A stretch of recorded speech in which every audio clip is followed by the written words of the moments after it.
Representative Sherry Roberts, there is a big meeting tonight in Exeter pertaining to land, property rights, roadmap Rhode Island.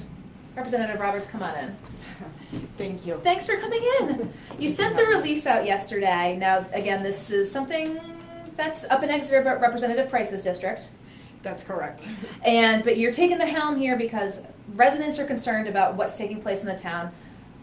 To boil it down, what are we going to hear tonight? Okay, well, first of all, just to let you know, Rep. Price cares about this issue. I work closely with him on this. Also, Senator Morgan works on this issue. It's her district. I'm just trying to help out Rep. Price by stepping in at the moment because he's had a loss in his family, as you may or may not know. But anyway, so you're stepping in and you're here. Yes, and also as the Republican chair of the Republican Policy Group. These are issues that we study, the roadmap issues, and so when I hear something even in another state, I will attend to try to figure out if it is roadmap or not, because it is hard to determine at times. But this one is in fact roadmap, and we know this because, first of all, they're not hiding the fact at all. There's a man named Mr. Millar, I guess, that is trying to promote the Growth Smart agenda, and they actually are promoting roadmap agenda. They were part of the consortium that helped to create roadmap, but actually it's now called Rhode Island Rising. They changed the name after all the controversy, but it was formerly known as roadmap. So anyway, he is going town by town. Maybe not just him, maybe other people from the group, but I know that he has shown up, and he was recently in Forster as well, but they shot the plan down.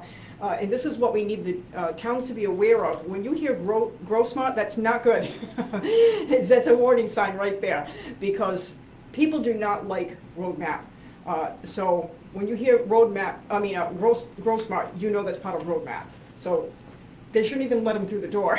So what are they putting on the table tonight that you were encouraging folks to turn out and to be there for? Okay, so they're proposing a change to an ordinance there in Exeter, which of course it's made to sound like, as with anything, when you want to sell something, it has to sound good, right? But really, they're selling it as something that they're going to give farmers the right to do, such and such with their property. Well, They already have these rights. And once they come in here and regulate some more, they're going to have less rights. So that's the problem. This is why everyone's upset. They can see through it. They're not stupid. But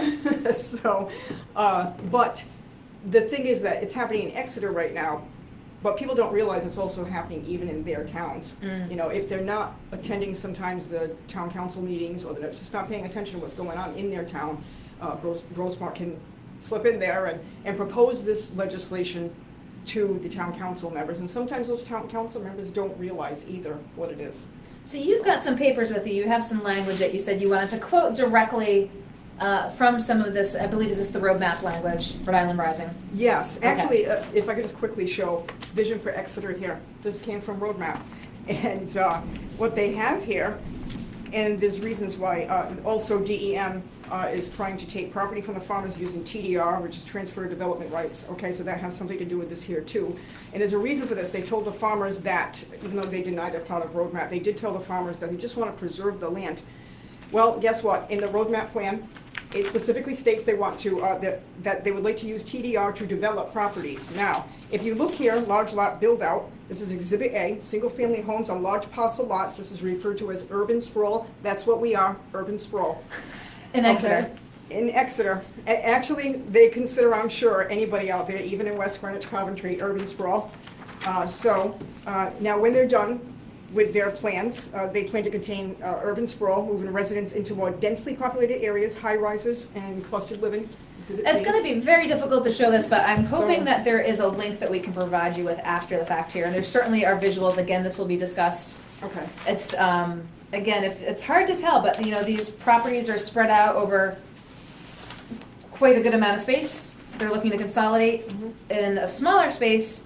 And then what's their justification for having all that open land after the fact? They're just saying they want to preserve it for whatever reason. That's currently being used for residential? Yes. Okay. So I guess they're saying, well, it will help with, if we could get transportation all in one spot and, things like that, water supply, all of, those kind of things. And I know that Roadmap Rhode Island has specifically said, in order to seize land and create growth centers, ordinances must be changed. So this is also mentioned when you look up Grow Smart. It mentions that the best way to do that is by changing ordinances, local ordinances. And is the vote on the ordinance going to take place this evening? Yes, so we're hoping that does not pass. We'll see what the turnout is. It really might really depend on the turnout. Now, last time there were over 300 people. Over 300 people in Exeter. Yes. That's a big turnout. Yes. Now, page 13 of Rhode Island Rising Roadmap says, under population distribution, during the 1970s, 1980s, the movement of people and businesses to the rural and suburban parts from Providence and surrounding urban communities of the state created sprawl. Low density, large lot, single use development proliferated. Land Use 2025, the state's land use plan, calls out this issue with sprawl development in the state and the continued need for policies to reinvest in our traditional population center, meaning the cities. So I wanted to read that. There are many quotes in here, so I do have quite a bit in here, but we don't have enough time for me to read all that. And also, as far as Grow Smart Rhode Island, there was an article I found online where they defended Roadmap 2014.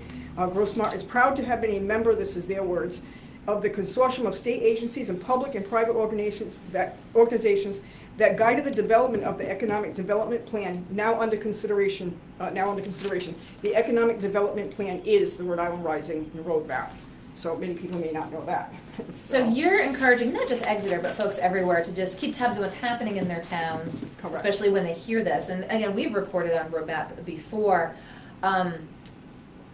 You're Republican. Is this just, inherently, against, I would say, Republican values of kind of the state centralized attempt to have state centralized control over land use in various jurisdictions? Actually, there are some Democrats that don't like this either, so this is definitely... This is bipartisan.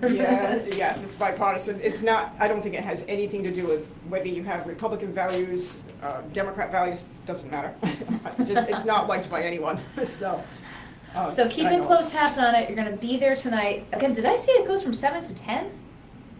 It does go from 7 to 10. And secondly, I do also care about the town of Exeter because I used to be a resident there before. I bought my home in West Greenwich nearly 15 years ago, so that's another reason. But as you said, you were here to talk about this in Exeter, but you said it could, again, impact communities around the state. Correct.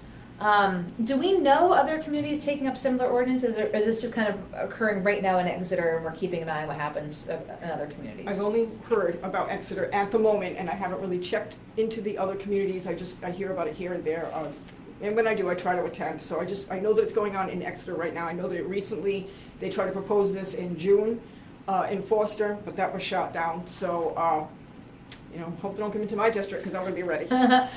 So, we just came from the special session of the General Assembly. They're having hearings on the POSOX. It's kind of that in-between time politically. It's not an election year, going to be back in January. But because POSOX and the hearings are sort of the political issue right now, what are you hearing from your constituents on the POSOX? They're not interested. They don't need their taxes raised. So that's what I'm hearing. No interest whatsoever. Well, again, hearing number 2 this evening, tonight, I believe in Pawtucket. We are going to be continuing to keep tabs, both what's going on with the POSOX, and then again at the local level, as we're here in the end of September.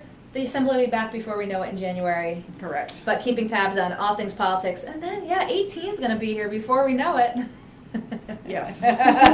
You're like, don't have to remind me. Yes. Well, I appreciate Representative Roberts, you coming in today to, again, explain a little bit to folks what's happening in Exeter and what could be happening across the state, your concerns in particular, and just wanted to let folks know. So thank you so much for your time. Thank you very much. Representative Sherry Roberts, I'll let you go. I know you've got a meeting to attend. Thank you. Okay, Representative Sherry Roberts wanted to come in today to tell us a little bit about the meeting taking place in Exeter this evening. Again, looking at an ordinance, part of the Roadmap Rhode Island Rising Plan that some folks have concerns about, and she wanted to address them here. So we welcomed her into the studio to round out a very full day of news and politics. We appreciate your tuning in.